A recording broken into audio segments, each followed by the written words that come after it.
Hello everyone. Today we are going to discuss about how to attempt CSIR NET exam, which is held on 26th of July. So basically, आप लोग बहुत अच्छे से तैयारी करते हो एग्जाम की, सब कुछ होता है, बट जैसे ही एग्जामिनेशन हॉल में एंटर करते हो कहीं ना कहीं कुछ घबराहट होती है या आई डोंट नो क्या होता है, लेकिन एकदम से आप लोग पेपर ढंग से नहीं हो पाता है। कई सारे बच्चों की ये कंप्लेंट आती है कि हमारी प्रिपरेशन थी, इवन आते हुए क्वेश्चंस भी हमारे गलत हो गए, गलत अटेम्प्ट कर लिए या नहीं अटेम्प्ट कर पाए।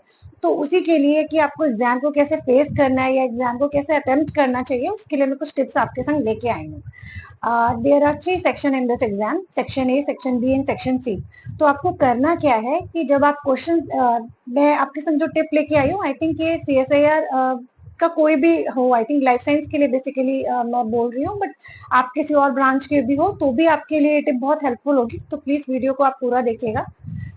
एग्जाम को जब आप देना स्टार्ट करते हैं तो मेरा आपसे ये एक कह सकते हैं, मैं जो आपको बता रही हूँ जो आपके लिए हेल्प होगा वो ये होगा कि अगर आप सेक्शन बी को सबसे पहले अटेम्प्ट करते हैं तो वो सबसे बेटर होता है, क्योंकि सेक्शन बी जो है आपके सब्जेक्टिव टाइप क्वेश्चंस होते हैं।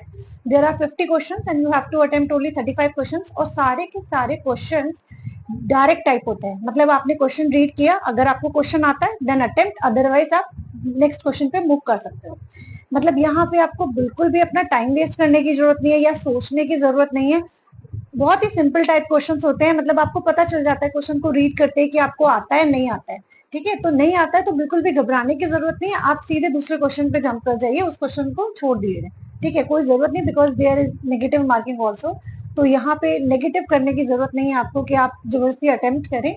आपने, तो ये मेरे ख्याल से बहुत ही इजी वे है, और हार्डली हाफ एन आवर में आप सारे क्वेश्चंस कर लेते हो, जनरली हो जाता है। इससे ज्यादा टाइम नहीं लगता है, पेपर आपका 3 आवर का होता है। ठीक है, तो अभी रिमेनिंग हमारे पास 2.5 घंटा है पूरा।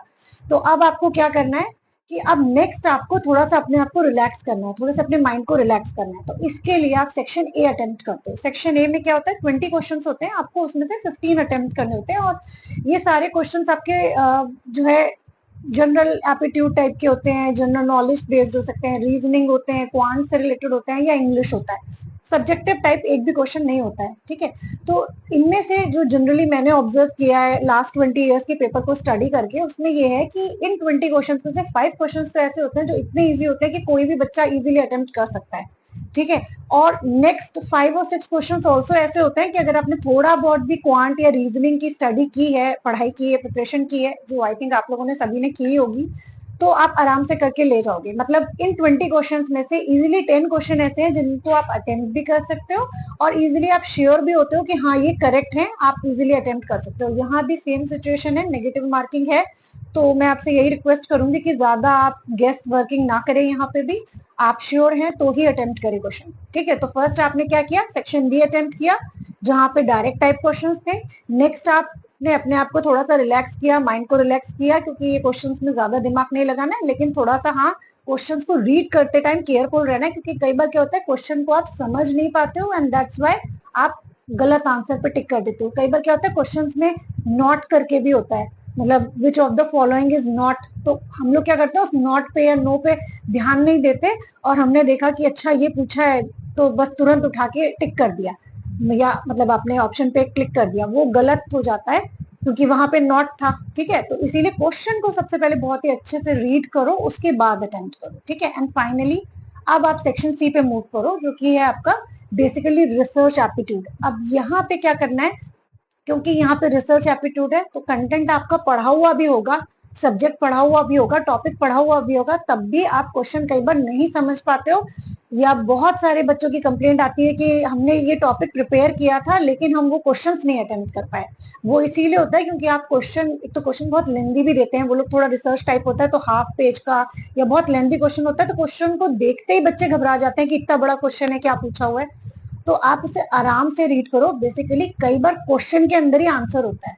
ठीक है, तो आपको क्या करना है, आराम से धीरे धीरे क्वेश्चन को समझते चलना है, और पेपर एक अपने संग रखो, क्योंकि ये जो सेक्शन सी वाले क्वेश्चन है ये लंबे होते हैं। इतना टाइम आपके पास नहीं है कि एक क्वेश्चन आपने रीड किया, ऑप्शंस को देखा, फिर आप अरे क्या बताया था दोबारा नहीं कर पाओगे। ठीक है, दोबारा पूरा रीड नहीं कर पाओगे, तो मैं ये सजेस्ट करूंगी कि जैसे आपने 2 लाइन रीड की, वहां पे कुछ आपको मिला कि सपोज आप इवोल्यूशन बेस्ड कोई क्वेश्चन है, तो उसमें कहीं पे कुछ बताया कि इस डेट पे ये इवॉल्व हुई स्पीशीज, तुरंत आप पेपर पे एक शॉर्ट नोट जैसे हम लोग बनाते हैं उस टाइप से उसे नोट डाउन करो। तो ये आपके लिए बेनिफिशियल होगा। आपको अगर आप कहीं पे मतलब कंफ्यूज भी हो रहे हो तो आपको दोबारा पूरा क्वेश्चन रीड नहीं करना पड़ेगा। जैसे जैसे आप 2 लाइन 3 लाइन रीड करते चल रहे हो, थोड़ा थोड़ा सा अपने नोट्स के फॉर्म में, अपने लिए शॉर्टकट बनाना है, यहाँ किसी को पढ़ाना तो है नहीं, तो आप अपने फॉर्म में शॉर्टकट फॉर्म में थोड़ा बहुत लिखते चलो क्वेश्चन को, एंड देन आप ऑप्शंस को रीड करो। और एक बेटर वे ये भी है कि आप क्वेश्चन देखते हो ना, सबसे पहले आप नीचे देख लो कि ऑप्शंस में क्या दिया है या क्वेश्चन में लास्ट में पूछा क्या है। क्योंकि उनकी क्या होती है, आपने अगर पेपर दिया होगा तो आपने देखा होगा पूरा एक हाफ पेज की समरी या एक डाटा दिया होता है और लास्ट में कुछ पूछ लेते हैं उठा के। ठीक है, तो कई बार क्या होता है कि अगर आपने टॉपिक नहीं भी पढ़ा है, आप क्वेश्चन इजीली अटेम्प्ट कर लोगे क्योंकि उसी डाटा में सारा आंसर होता है। बेसिकली वो रिसर्च एप्टीट्यूड है, वो आपको थोड़ा सा प्रिपेयर कर रहे हैं या देखना चाहते हैं कि आपका माइंड कितना काम करता है, आप कितना सोच सकते हो।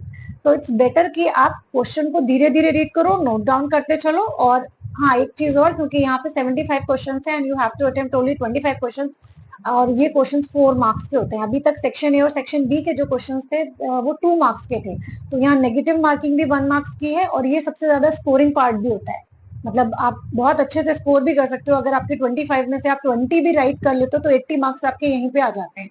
ठीक है, तो मैं आपको यही सजेस्ट कर रही हूँ कि ये टिप्स को फॉलो करिए। सेक्शन ए पहले सेक्शन बी अटेम्प्ट करिए, फिर अपने आप को माइंड को रिलैक्स करिए, सेक्शन ए अटेम्प्ट करिए, और कहीं भी प्लीज गेस वर्किंग मत करिएगा। ठीक है, नेगेटिव मार्किंग है, अपना देख के अटेम्प्ट करिए। जहां पे हाँ आपको लग रहा है आप 90% श्योर है, आप वहां चांस ले सकते हैं, अटेम्प्ट कर लो, अदरवाइज कोई जरूरत नहीं है चांस लेने की। ठीक है, और सेक्शन सी में जैसे 13 यूनिट्स है यहाँ पे, मान लीजिए आप 8 यूनिट्स प्रिपेयर करके गए हैं, 7 यूनिट्स प्रिपेयर करके गए हैं, तो प्लीज वो जो रिमेनिंग 5 यूनिट या 4 यूनिट थे उसके क्वेश्चन में टाइम वेस्ट मत करिए। जहां पे आपने देखा कि वो क्वेश्चन उस यूनिट पे बेस्ड है, वो दिख के समझ में आ जाता है, स्किप करिए, दूसरे क्वेश्चन पे मूव करिए। ठीक है, तो ये बेटर वे है। आई थिंक ये आपके लिए होना चाहिए यूजफुल। और प्लीज एग्जाम देने के बाद आइए और बताइए मुझे कमेंट में कि कैसा रहा आपका। Okay, bye.